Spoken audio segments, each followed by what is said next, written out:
De los oyentes de Radio María. Un día más, con la gracia del Señor, proseguimos el comentario del Catecismo de nuestra Madre la Iglesia.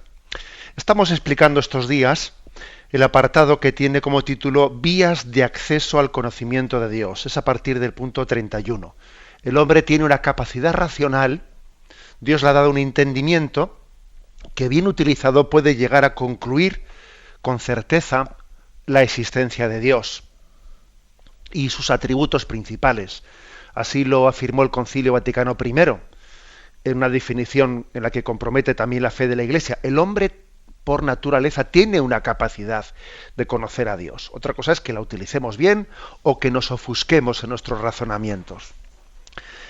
Habíamos hablado en el programa anterior de que la vía para llegar al conocimiento de Dios más popular, la que posiblemente no ha ayudado a más número de personas a poder conocer, a poder llegar a la conclusión de que Dios existe, es la vía del orden.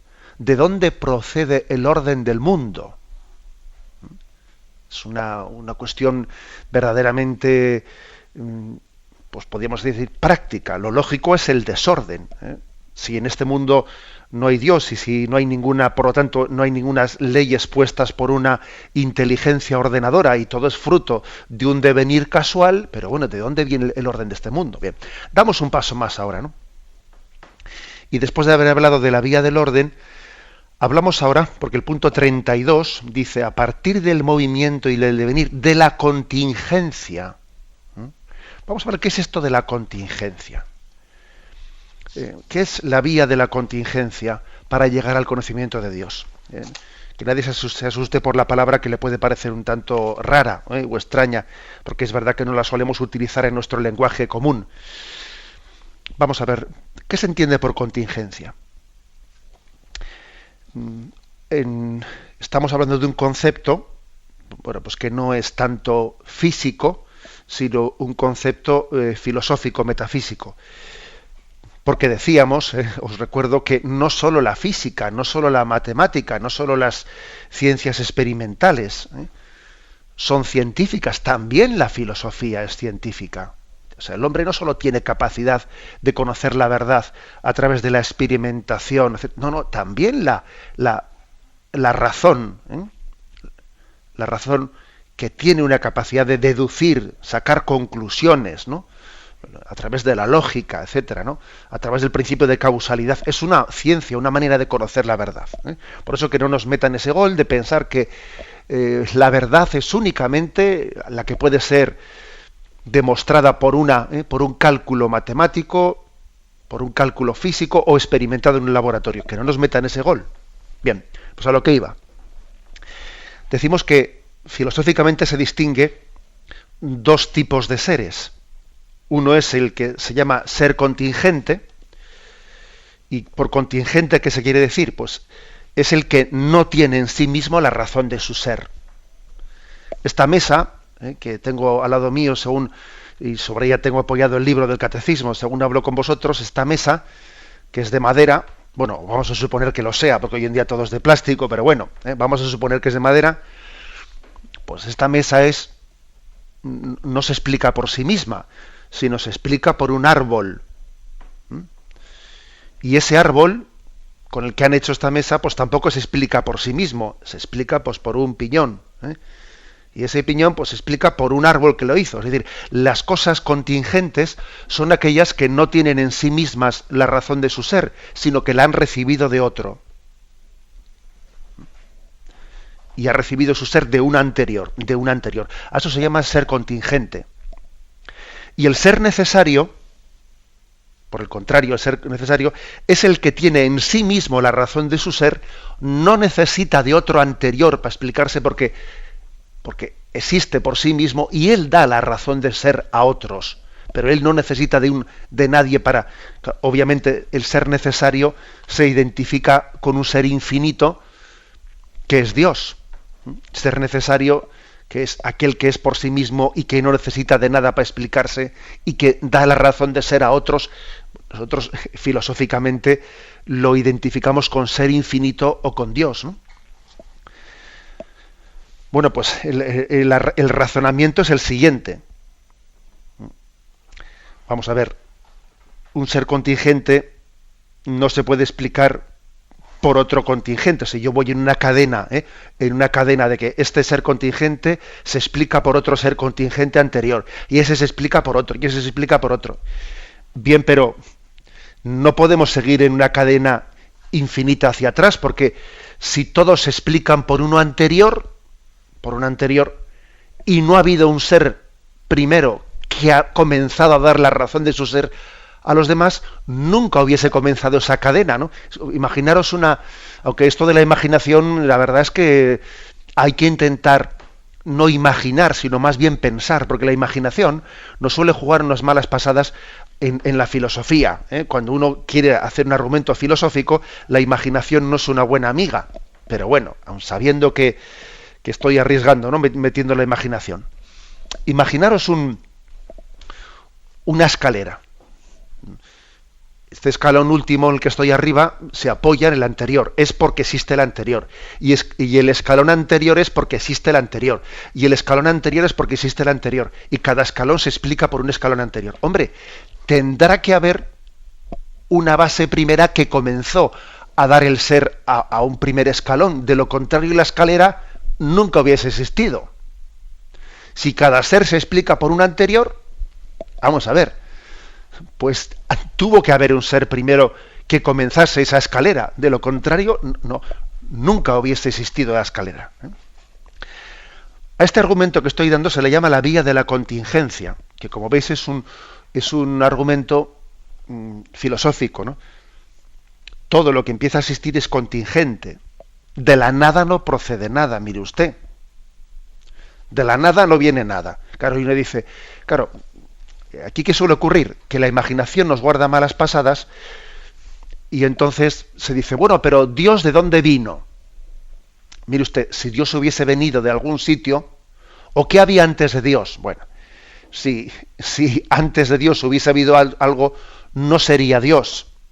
¿De dónde procede Dios? Usted, entonces, si Dios procediese de algún sitio, ya no sería un ser necesario, sería un ser contingente.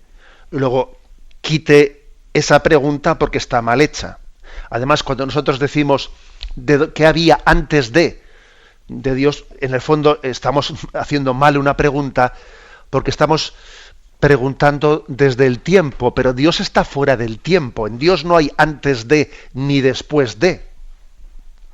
Dios es eterno, es intemporal. Luego preguntar qué hay antes de Dios o después de Dios, esa pregunta es un absurdo. Porque en Dios no hay tiempo, no hay ni antes ni después. Él creó el tiempo. El tiempo es una criatura de Dios. Es como si preguntásemos, ¿Dios cuánto espacio ocupa? ¿Cuántos kilómetros cuadrados ocupa? Esa pregunta está mal hecha. Dios no ocupa espacio. Dios está fuera del espacio. Dios, que es joven o viejo, mire usted, ni joven ni viejo. Dios está fuera del tiempo y fuera del espacio. Con lo cual, digo esto porque sé que con frecuencia cuando se hace este intento de demostración filosófica, la imaginación nos juega una mala pasada y entonces empezamos a decir, bueno, bien, pero antes que Dios, ¿qué había? No, mire, es que si hubiese algo antes que Dios, ya no sería el Dios, sino Dios sería el que estaba antes. O sea, es decir, Dios es el ser necesario que está fuera del tiempo, fuera del espacio. Él ha creado el tiempo y el espacio, y por Él han comenzado a ser las cosas. Todo se sostiene en Él. Él es el único ser necesario. Bueno, este es el argumento de la vía de la contingencia. Aquí el catecismo dice, a partir del devenir, del movimiento de la contingencia. No hay duda de que el mundo es finito. Este mundo en el que vivimos, por muy inmenso que sea, es finito. Está formado de elementos finitos, todo él en su conjunto es finito. La suma de lo finito es finito. A ver, el helio, pues, el hidrógeno, el no sé qué, todos los elementos que forman el mundo son finitos. La suma de lo finito no puede ser infinita. Por muy grande que sea, será finito. Por lo tanto, todo lo finito es contingente, existe por otro anterior, y ese otro anterior es Dios. El ser de todo lo que existe en este mundo se debe a Dios, ¿no? Creador del universo. A veces se suele identificar ese momento de la creación con el Big Bang, ¿no? Con el momento en el que los científicos suelen hablar de un origen del mundo, de una explosión primera, una explosión primera de la materia que entonces estaba concentrada en un solo punto. Es difícil, ¿no? Pues llegar a imaginar eso, ¿no? Era una materia concentrada en un solo punto con un grado de densidad que es impensable, ¿no? Inimaginable qué tipo de densidad podía tener esa materia que explotó. Bueno, pues explotó y suelen hablar de 15.000 millones de años. Bueno, entonces uno dice, bueno, y entonces ese es el momento de la creación, el momento de la explosión del Big Bang. Bien, podría ser, podría serlo, pero tampoco identifiquemos la creación del mundo con el Big Bang, porque podría haberlo sido, pero en el fondo estamos hablando de dos planos distintos. Uno es el plano de la creación del mundo de la nada por parte de Dios, que es un plano que lo afirmamos a un nivel filosófico, y otro es el plano científico, físico, cosmológico, el tema del Big Bang, que bueno, que en el fondo el físico tiene que hablar de las leyes físicas y no puede hablar de la creación, y el filósofo tiene que hablar de que el mundo procede de la nada y que por lo tanto de la nada no viene nada, si no hay un ser infinito que hace un acto creador. Pero claro, pero el filósofo no se puede meter a explicar las leyes de la evolución, que en el fondo no son cosas suyas. Aquí hay que respetarse los terrenos. Hay que respetarse los terrenos de cada uno, el terreno filosófico, el terreno teológico, el terreno cosmológico, el terreno físico. O sea, hay que respetarse, porque una de los errores más grandes suele ser pues de alguna manera meternos uno en el terreno del otro. Ojo, que a veces se le ha acusado a la Iglesia de meterse en el terreno de los científicos cuando, por ejemplo, se cometió pues el error de juzgarle a Galileo por las teorías cosmológicas que él había formulado desde una interpretación de la Biblia, por tanto una interpretación bastante corta de la Biblia, pero ojo, que ese mismo error puede ocurrir y está ocurriendo a la inversa, cuando algunos científicos pretenden jugar a ser teólogos o pretenden jugar a ser filósofos. O sea, que es que el error se puede cometer en las dos direcciones. Por eso es muy importante el saber respetar cada uno nuestro territorio. Bien, pero de esto hablaremos un poco más. Primero tenemos un momento de descanso.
Escuchan el programa Catecismo de la Iglesia Católica con Monseñor José Ignacio Munilla. Continuamos el comentario del punto 32.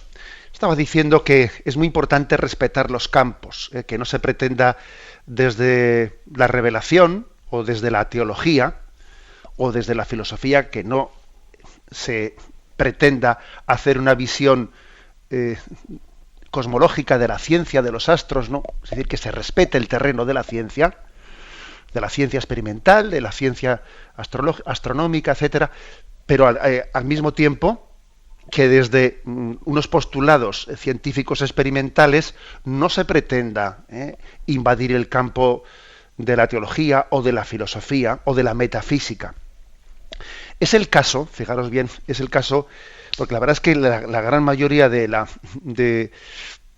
clase científica es muy creyente, pero es importante también que su creencia no se mezcle con su método científico. O sea, un creyente que es científico debe de saber, aunque él por supuesto que debe de dar también testimonio de su fe, pero sin mezclar, para entendernos, sin mezclar en su método científico la fe que tiene. Pero aunque la mayoría de la clase científica pues es creyente, existe también alguno que no lo es.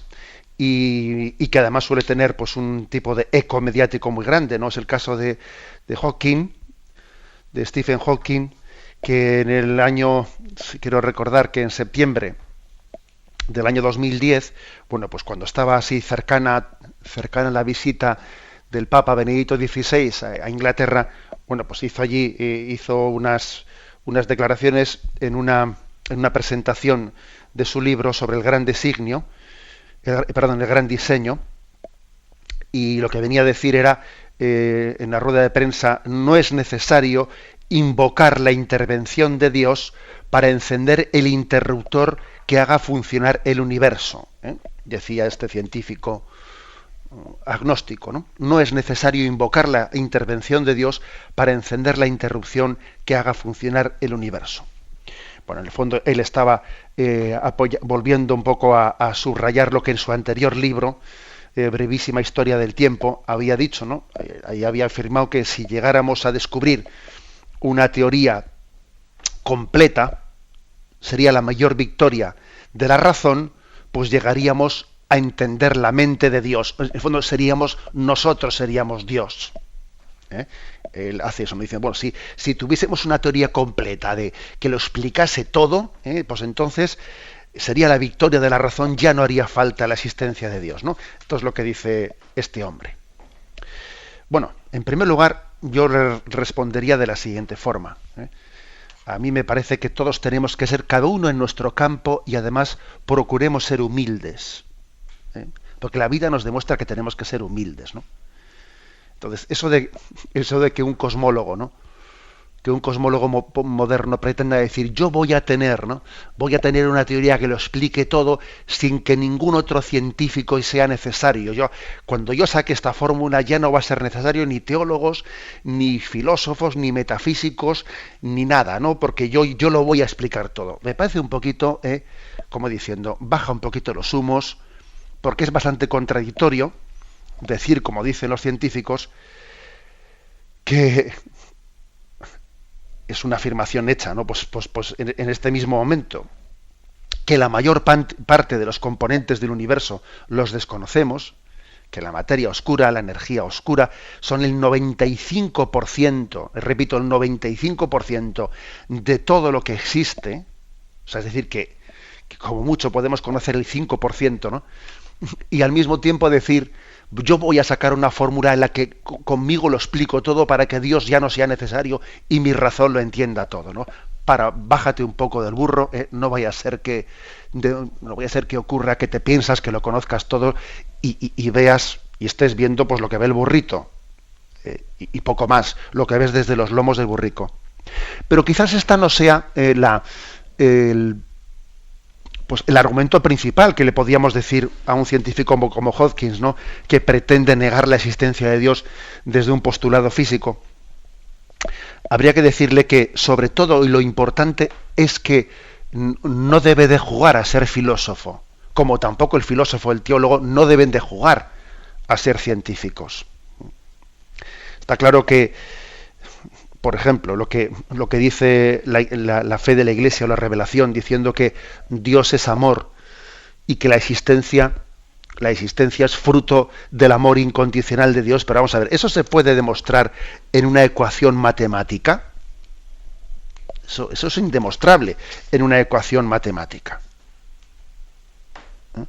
Por eso es tan importante la humildad y no superponer planos. Hay dimensiones del mundo físico y de lo que es propiamente humano que exigen, pues para poder ser explicadas, el recurso a la filosofía, el recurso a la teología, y no son explicables por una ecuación matemática. Mire usted, por ejemplo, mi emoción por un paisaje que he visto, mi emoción por una poesía. O sea, usted no me la puede explicar a mí por una ecuación matemática. Es algo que trasciende la dimensión meramente física del hombre.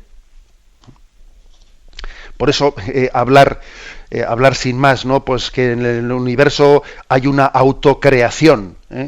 Bueno, pues como dice Hawkins, ¿no? El mundo se autocrea. Bueno, no tiene ninguna base racional ni tiene ninguna base científica. Eso no es ni es demostrable, pero tampoco es demostrable lo contrario. O sea que eso no es científico, porque hablar de creación no es una afirmación de un científico, sino que es una afirmación de un filósofo, de un teólogo.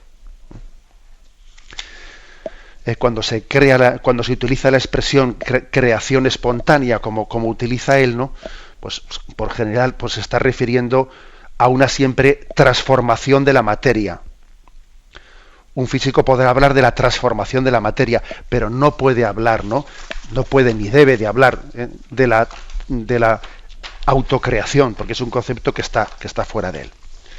Bien, por eso yo creo que la mejor respuesta que podía darle a Hawkins es esta, es decir, no nos introduzcamos en los campos que no son nuestros, ¿no?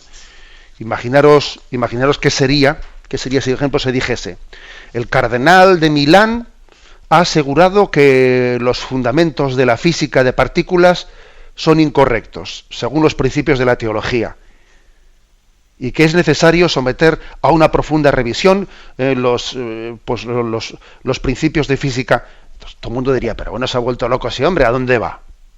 Porque ¿cómo se mete en el terreno que no es suyo? O, por ejemplo, que un pintor de Nueva York sostiene que el mejor modo de combatir el cáncer, según la ciencia artística, es suprimir la quimioterapia. Pero bueno, ¿a dónde va ese pintor diciendo eso, no? O más llamativa todavía sería la afirmación de un cosmólogo de la India que afirma que, usando sus conocimientos astrofísicos, hay que concluir que los versos de la Odisea, los versos están mal hechos, no riman bien. Pero bueno, ¿pero usted a dónde va? Si usted no ha dicho que es un cosmólogo, pero bueno, ¿qué tiene que ver el tocino con la velocidad? Bueno, pues exactamente eso le decimos, con todos nuestros respetos. Es verdad que estamos hablando de un caso bastante aislado, porque la mayoría, como he dicho antes, la mayoría del mundo científico pues es profundamente creyente, pero como somos conscientes de que los medios de comunicación pues tiene un gran eco el hecho de que algún científico, como el caso de Stephen Hawking, ¿no? Pues pretenda, ¿no?, utilizar una ecuación matemática para decir que Dios no existe, pues bueno, no es que lo diga tan explícitamente, pero sí que de determinadas expresiones suyas se viene a colegir, ¿no?, una especie de pretensión de comprensión del mundo a la que Dios no sea necesario. Pues creo que también es bueno contestarle de esta forma. Tenemos un momento de reflexión. Tenemos la explicación de las vías de acceso al conocimiento de Dios. Pasamos al punto 33, aunque alguna cosilla todavía nos queda por leer o subrayar del 32. El hombre, dice aquí, con su apertura a la verdad y a la belleza, con su sentido del bien moral, con su libertad y la voz de su conciencia, con su aspiración al infinito y a la dicha, el hombre se interroga sobre la existencia de Dios. En estas aperturas percibe signos de su alma espiritual. La semilla de eternidad que lleva en sí, al ser irreductible a la sola materia, su alma no puede tener origen más que en Dios. Muy interesante este punto, porque es como otra vía de acceso a Dios partiendo del hombre.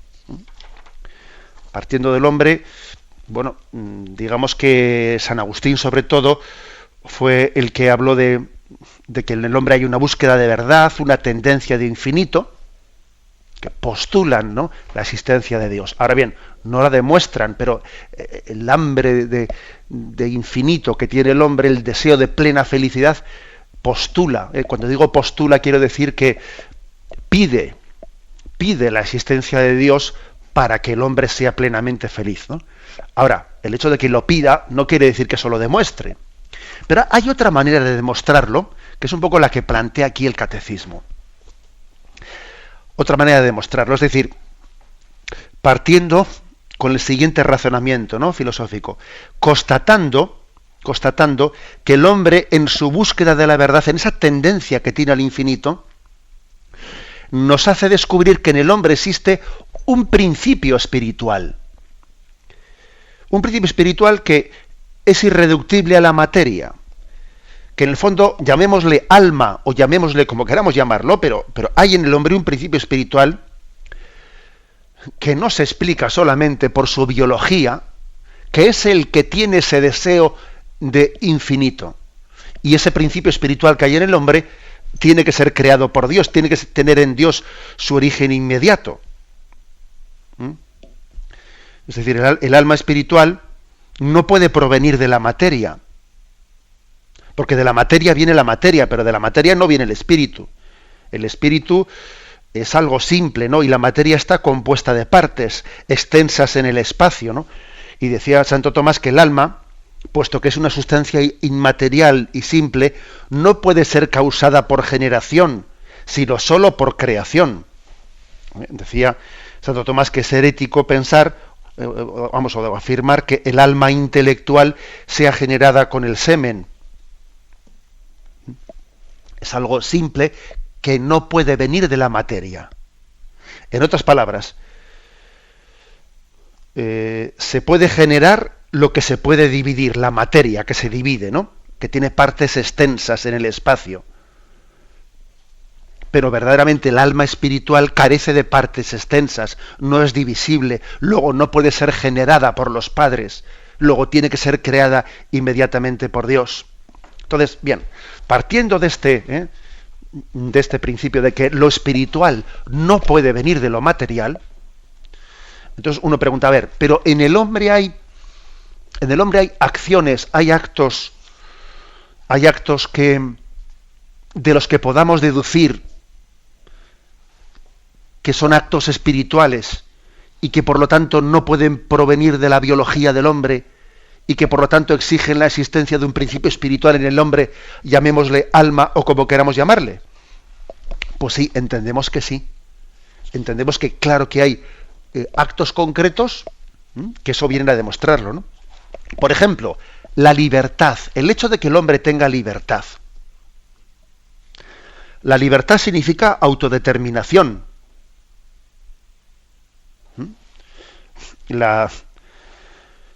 Es decir, nosotros nos autodeterminamos. Ya sabemos que tenemos condicionamientos, estamos condicionados pues por la biología, estamos condicionados por la materia, estamos condicionados por las circunstancias que nos rodean. Pero ojo, estamos condicionados, no estamos determinados, totalmente determinados por ello, porque la prueba es que podemos seguir ciertas pues influjos biológicos o no seguirlos.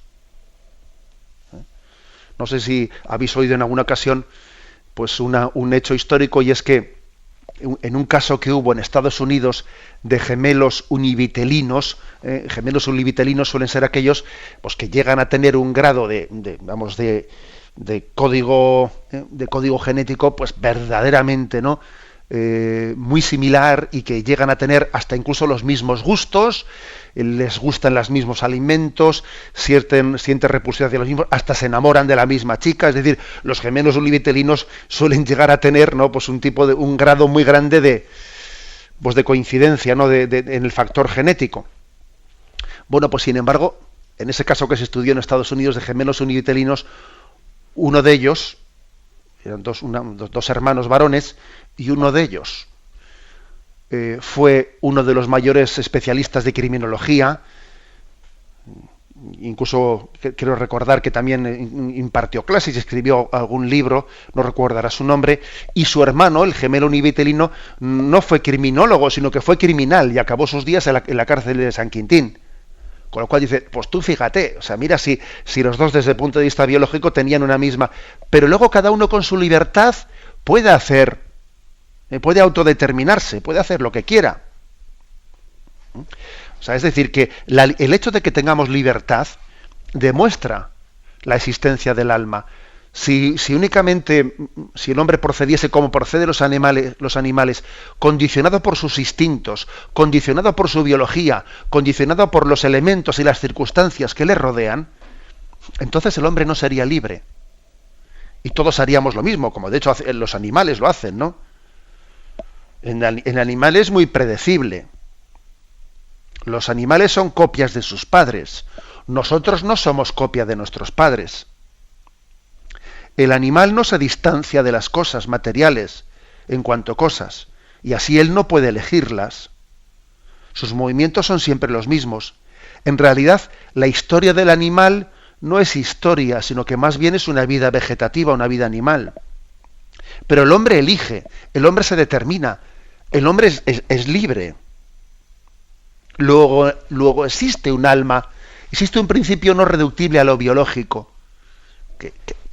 que obviamente ese alma tiene que ser creada por Dios, porque como decía, de lo material no puede venir lo espiritual. Bueno, he aquí pues un argumento concreto. El hecho del conocimiento intelectual, el hecho de que nosotros, o sea, los animales tienen únicamente un conocimiento sensible. Sin embargo, el hombre trasciende el conocimiento sensible y llega a abstraer conceptos, ¿no? A abstraer de la materia. Por ejemplo, el hombre no únicamente conoce cosas, cosas concretas, un monte, un árbol, sino que llega a abstraer el concepto de la bondad, de la belleza, de la verdad. Tiene una capacidad de abstracción de la materia, cosa que un animal no tiene. Por lo tanto, debe de haber en el hombre un principio que sea capaz de formar tales conceptos. Ese principio espiritual capaz de abstraer de lo material, pues es lo que llamamos alma. Pero sin embargo, los animales no llegan al aprendizaje como tal. No pueden hacerlo porque para eso se necesita, hace falta un acto espiritual que abstrae de lo sensible, ¿no? Por ello ocurre que todo lo que el hombre aprende no lo transmite a sus hijos en la generación, no va encerrado en sus genes, a diferencia del animal, que el animal todo lo que conoce por instinto lo comunica por generación material, y entonces pues un ave nace sabiendo emigrar, y ¿cómo le han enseñado a esa ave a dónde tiene que emigrar? Lo tiene, fijaros, escrito en su código genético. Es increíble, ¿no? Pero un ave tiene el aprendizaje de cómo se hace esto, de cómo se hace el otro. Y eso lo lleva en su código genético. Entonces no se lo enseña a sus hijos, no, se lo transmite en el código genético. Pero no ese es el caso de los hombres. El hombre aprende, abstrae, etcétera. Y cuando a un animal, por adiestramiento, ¿no?, se le enseña una cosa, bien, se la has enseñado él, pero él no se la puede enseñar a su hijo. Porque él únicamente lo ha aprendido por asociación de imágenes y de sensaciones, porque haciendo esto le han dado un azucarillo, etcétera. Pero él en realidad no ha aprendido un concepto abstracto, sino que se ha limitado a un conocimiento sensible que hago esto azucarillo, pues, pero vamos, no has traído, ha sido un aprendizaje pasivo, pero no ha tenido por el camino de la inteligencia y de la abstracción una comprensión de lo que hace. Eso solamente lo puede hacer el hombre, y eso supone un alma espiritual. Más ejemplos, Más ejemplos, por ejemplo, el arte. El arte. Imaginemos que entramos en una caverna y uno dice, a ver, ¿en esta caverna habitaría el hombre primitivo o no habitaría el hombre primitivo? Y porque igual pues estos restos que vemos igual no son del hombre, igual son del mono. ¿Sería mono o sería hombre ya? ¿Sería animal o sería hombre? Igual, pues por el tipo de restos que vemos, igual no llegamos a deducirlo, pero de repente uno ve pintado, ¿no? Pintado en la pared imágenes de bisontes y de unos cazándolos, ¿no? Con una lanza. Dice, hombre, eran hombres. ¿Por qué? También los animales cazarán. Sí, un momento.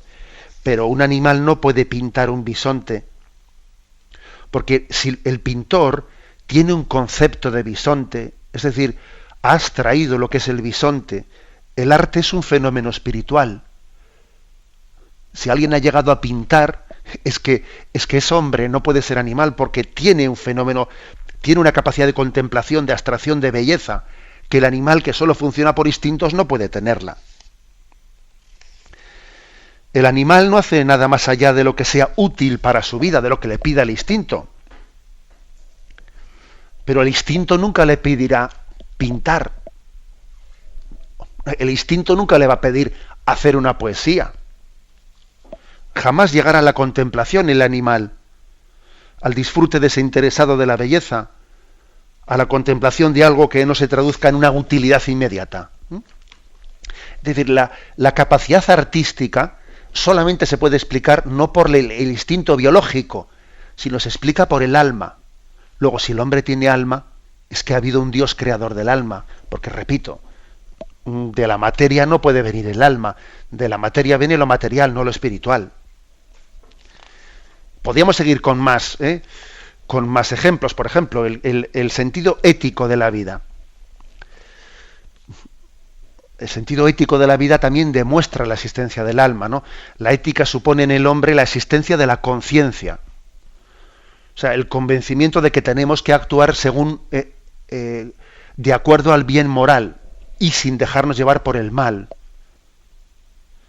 Eso no lo puede captar un animal. El animal no tiene el concepto del bien y del mal. O sea, si el animal pues se pelean entre ellos, ¿no? Pues por coger el cacho de carne más grande, lo que no podemos pensar es que le diga, oye, no te estás comportando éticamente bien. O sea, perdona, eso seguro que alguno estará pensando, pues yo también conozco muchos hombres que funcionan como los animales. Sí, eso es verdad, pero el hecho de que haya muchos hombres que vivan animalmente no quiere decir que no tengan alma, sino que de alguna manera no se comportan espiritualmente, sino que se comportan carnalmente. Pero eso en el fondo, por eso es el pecado que cometen, de no vivir conforme a la dignidad de hombres, ¿no? Bien, pero a lo que iba, que la existencia de la ética y del concepto de lo bueno, de lo malo, de lo prudente, de lo imprudente, etcétera, supone también la existencia del alma. Por ejemplo, el fenómeno de la religión, el fenómeno religioso, también supone la existencia del alma, la existencia, o sea, de la dimensión espiritual del hombre.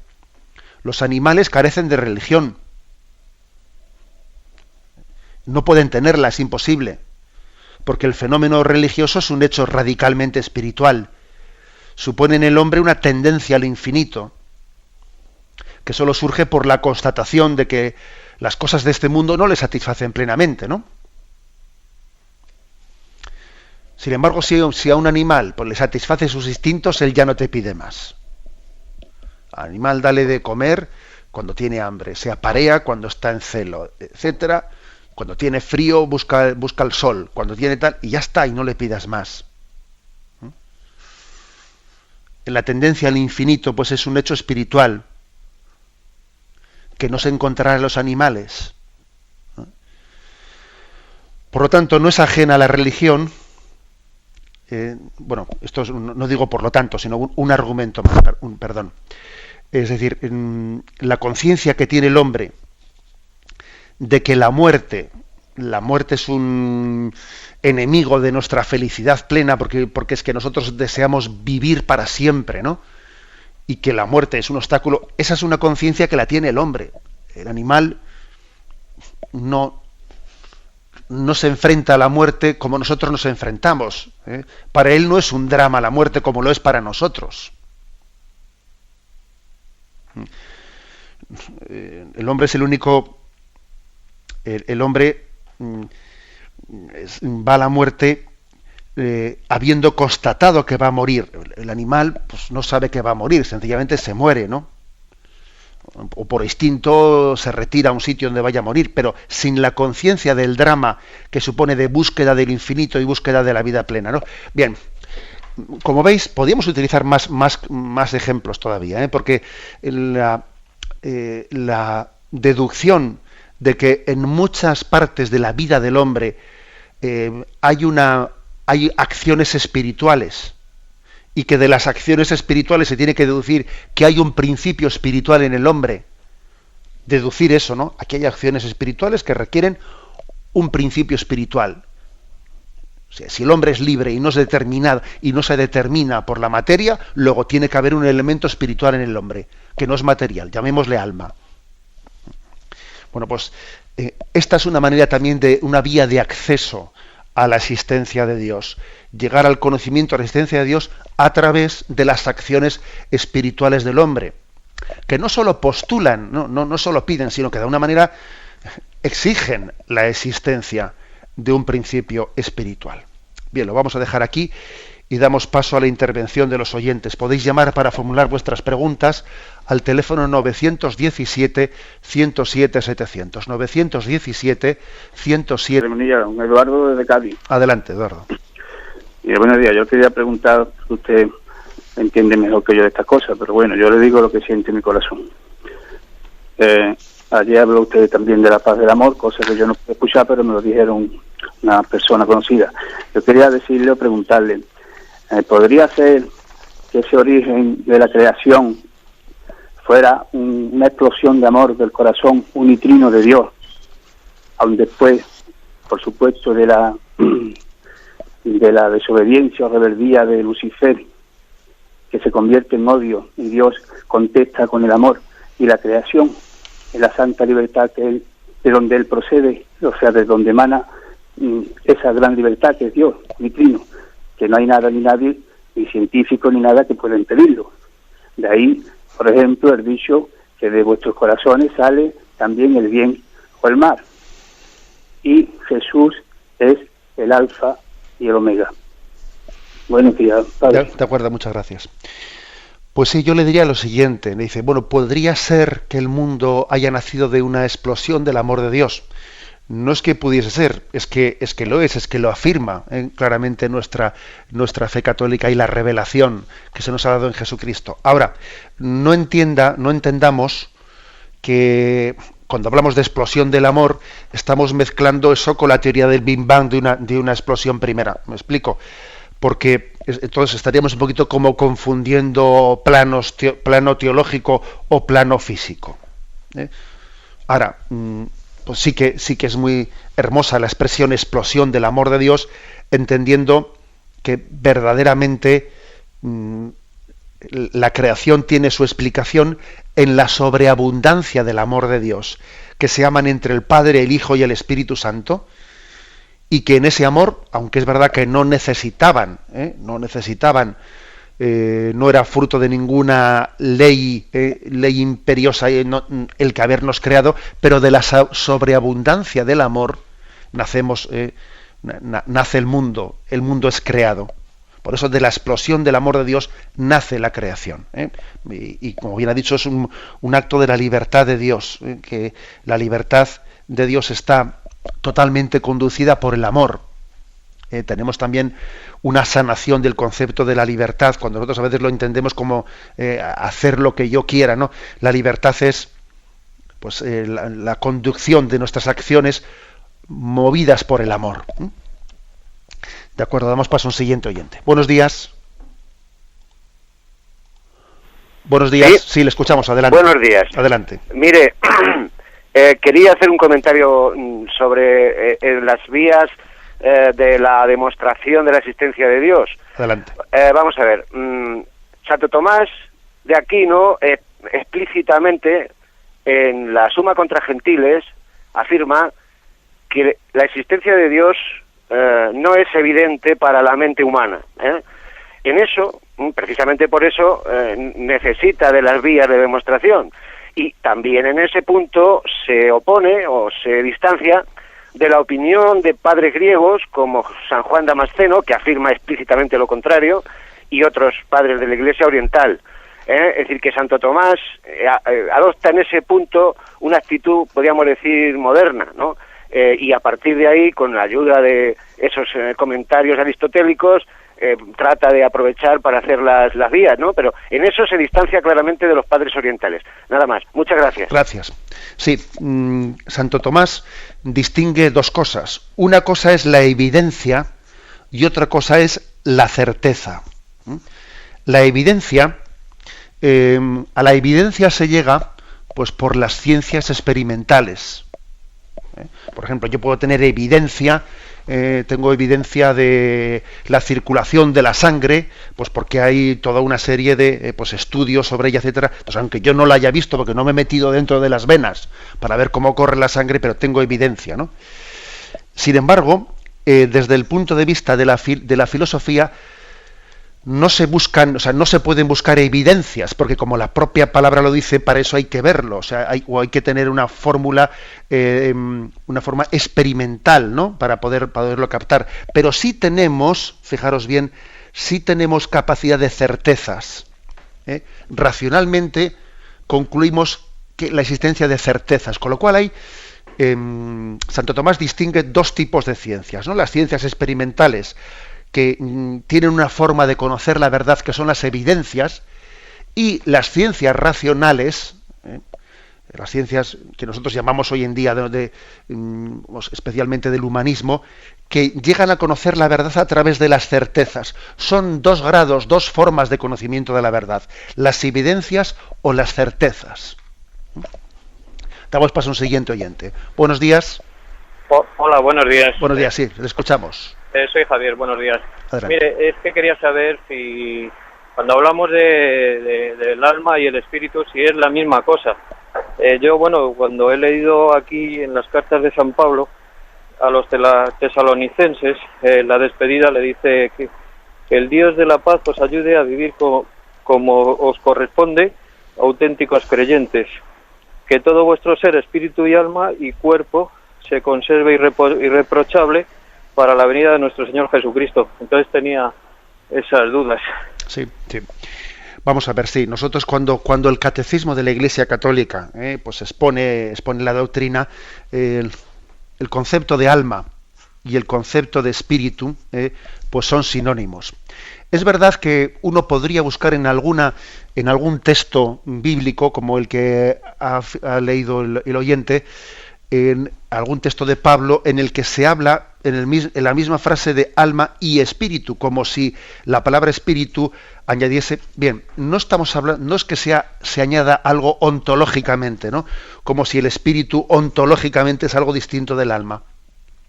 Pero sí solemos, creo que en nuestro lenguaje, aunque el espíritu, ¿no? El espíritu humano no es algo distinto ontológicamente de lo que es el alma, sí que se habla de espíritu en el sentido siguiente, a ver si soy capaz de explicarlo, en el sentido de las acciones espirituales que se derivan del alma, ¿no? El espíritu, por lo tanto, es la vida del hombre espiritual, ¿no? Mis acciones espirituales que obviamente requieren de la existencia del alma.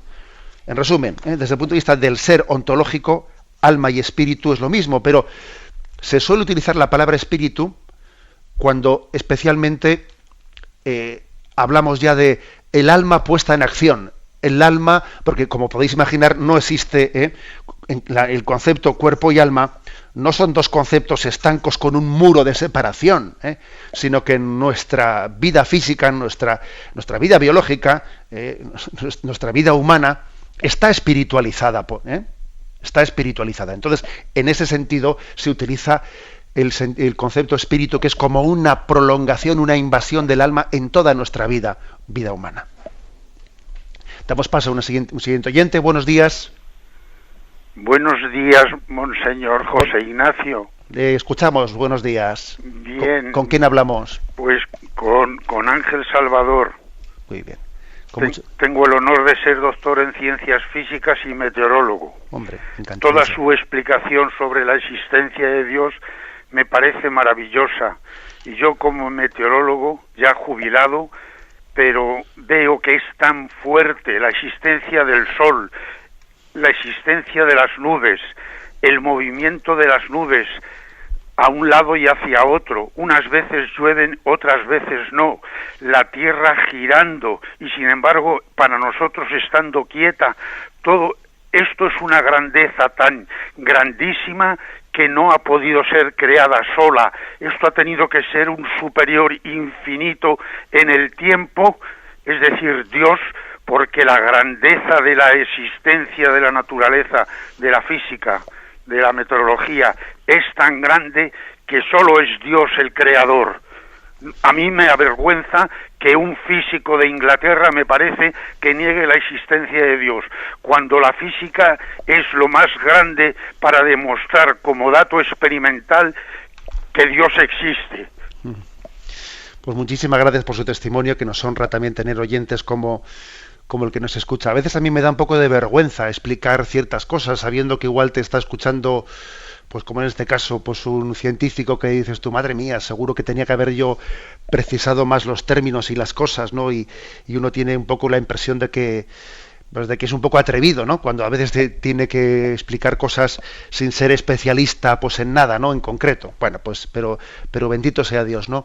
Que vemos también cómo los propios científicos tienen plena conciencia, ¿no? De esto que predica la Iglesia.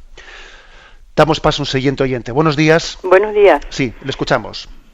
Padre, yo al contrario soy una mujer absolutamente ignorante y ignorante hasta de la religión. Estoy aprendiendo catecismo con usted y me he visto, yo por mis circunstancias estoy obligada a la castidad y me he visto envuelta en un pecado un pecado contra el sexto y no tenía fuerzas para luchar contra eso. Y me puse en manos de Dios ya en la última instancia porque ya no sabía qué hacer y estaba sumamente caída y en medio de mi comunidad pedí a la intervención del Señor para que me ayudase. Y ayer caí enferma, tuve que ir al hospital y mientras iba en el hospital con una hemorragia muy grande y mientras iba en el coche daba gracias a Dios por haber levantado esa barrera entre mi pecado y yo, porque yo sola no podía. Y es más prueba indefectible de que Dios está ahí, de que ha creado al ser humano y que tiene plena potestad sobre nuestra naturaleza, que en cuanto le pides a él su ayuda, él interviene, a lo mejor no de la manera ortodoxa que uno espera, pero interviene de forma que nos salva del pecado. Yo en mi ignorancia creo que eso es una prueba infinita de que aparte del mundo, aparte de lo que es la creación del mundo, la creación del ser humano y su cuidado, ¿no? Yo le quería preguntar si eso se puede tomar así, ¿no? De acuerdo, muchísimas gracias por su testimonio. Hablaremos también de esto, de lo que podría llamarse pruebas existenciales, ¿no? Porque estamos estos días hablando de pruebas más bien de orden filosófico. Pero obviamente también existen pruebas existenciales. Por ejemplo, el oyente dice, yo me he visto con una esclavitud en materia de pureza, en materia de sexualidad, que me he visto incapaz de poder dar la vuelta, pues que a veces también nuestros pecados están ligados a esclavitudes de que nos parece que somos incapaces de darles la vuelta, ¿no? Porque se han convertido en hábitos adquiridos y no le damos la vuelta, ¿no?